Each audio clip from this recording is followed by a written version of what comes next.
Hey, this is Paul Payton with Focal Splash, and I've been asked to put these two guys in the same picture.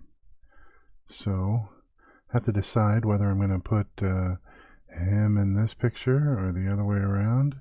And I think I like just the background of the trees back here, so I'm going to put the other guy in this picture here.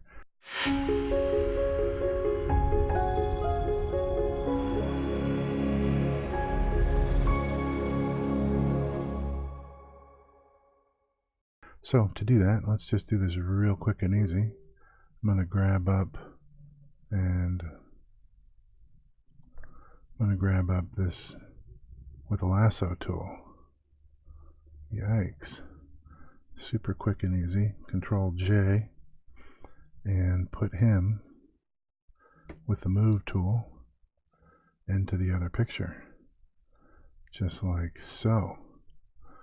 Job well done is its own reward. Alright. Here's a little bit of a color difference. I'm going to make him a little cooler first, and then we can warm up the whole picture. So create a curves adjustment layer right above him. We will clip it to him, so it's only going to affect him. Let's go to blue and just raise blue a little bit. Just a touch, you see that? And he's looking the same color. Color-ish as his brother. He's a little too blue now. There's some fine-tuned settings. He's just a little more contrasty than his brother, so we'll go into RGB and we'll just raise this slightly. I think they match pretty good there. And I did that just with my eyes. I didn't use any other tools. There are plenty of other tools to do that, but that is not what this particular tutorial is about. So I'm going to make sure I'm on this layer and use the quick select tool and just select around him, which is the proper way to make a selection, not necessarily the lasso tool. Alright, so pressing Alt here, removing this from the selection and adding this, and that looks like a pretty good selection, especially since the background is pretty much the same. So select and mask. I want to see if I can't use the R tool here, the refine edge tool, see if I can't get a couple of pieces of hair sticking up here, add those back in. Yep, they were there, and get rid of that, even though background is pretty much the same. So we're going to hit OK on that, and it created a new layer. I told it to, didn't show you that, but create a new layer with a layer mask. And so there he is. He is right there in the image. Alright, so I'm going to click on this image right here, and I'm going to use the crop tool here and crop it as 5:7. That's pretty neat, but we're going to stay at 4:6. And I'm just going to grow this crop out here a little bit. I just want to center these guys just a little more, which is going to require some content-aware cropping. Let's see how that works. Hit OK. And did a pretty good job. We got some repeating stuff out here. This is passable. This is the section right here is not that great. So I'm going to just use the clone stamp tool on the same layer, and I'm going to grab right here and I'm just going to clone stamp some of this greenery stuff out to here and just clone stamp over the top of that. It's not working very well. Let's make a copy of that. And what I'm doing is I'm looking for things that look like they've been repeated, and I'm just going to make them so that they don't repeat. So the clone stamp tool, you can also adjust the opacity, which gives it the ability to blend some things in. So you see how that kind of blends in there. You can't really see the edge difference. I like that.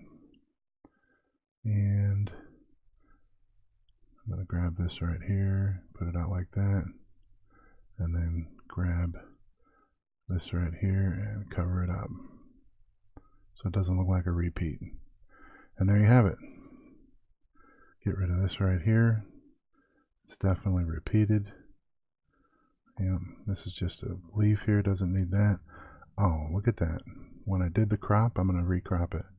When I did the crop, I added some little on the bottom, which I did not want to do. So there we have that, got rid of that part.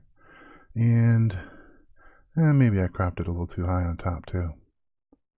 So maybe like that. And there you have it, they're added together. One of the things I like to do now, after I've manipulated a photograph, I'm going to zoom in here. That gives you a better ability just to crop. And so I want to crop right there so there's no extra anything there. Alright. And I'm going to crop down just a little bit more. Put their eyes on the 2/3. And since we have a little extra room, something like that. Alright. What I was saying is when I've treated a picture like this or adjusted colors and added somebody to it, I like to treat the whole thing as if it's a photograph. So to do that, I hit Command Alt Shift and E. That creates a stamp visible layer. Like everything that's visible, it stamps it together into one layer. And then because we cropped it, sometimes Adobe Camera Raw will kind of decrop it, and it did. You see, it didn't take the last crop here. So hit cancel real quick. I'm going to go to this and hit Control A. That creates a selection of what's visible, and then Control J only copies up to the top what was selected. So then when we go into Adobe Camera Raw, auto on the white balance, and I gave them a little bit more pink to their skin, which is probably too much for me. So I bring that down, and a little bit more warmth because they were a little blue, and that's good. I'll bring the pink down just a little bit more too. It's looking at the whole image and sees all that green. It says it shouldn't be that green. So that's why it automatically did that. And then auto brightens it up, which I usually don't like it that bright. I'm going to bring down the highlights a little bit. And then go in here to fix and bring that vignette in. Bring it in a little bit more, darker, lighter, until you can't really see that there's a vignette. That's the way I like it, but it darkens it up, but you can't tell that that's a vignette. It just looks like it's darker back there. And like that. And all right, I have added him successfully into the image. You can see his little flyaway hairs here, adding to more realism. The color was the same, so it was easy with the cutout. Don't have to worry about fringe edges too much. And there we have that. And one more time with that crop. Ooh. So zooming on in here, hitting C, clicking right there, and we're just going to crop up to there. I really think, come on, hello. Okay, that's what's going to work. There's no weirdness down there. Good. All right, nothing odd going on there. And his hair looks great. And they're the same color. And they're added together, and the composition is pretty good. And zooming in on him a little bit, because of the way the light was hitting him, I'm going to do this for you. I'm going to hit J right here and just take the circles out from under his eyes. You're like, why would you do that? On Control Shift and F, it's called fade, and fade that back in. I'm not taking them out. I'm just lessening them so they're making them a little less visible. It isn't anything other than the way the light's hitting his face, you know. And then Command Shift F brings up the fade tool, and it fades the last thing you did. And there you have it. So before and after. All right. Whew. That was an interesting question if you go back and read that. Before and after. And I could brighten his eyes or something, but again, wow, I always do that. I take the tutorials and I go a little too long with them.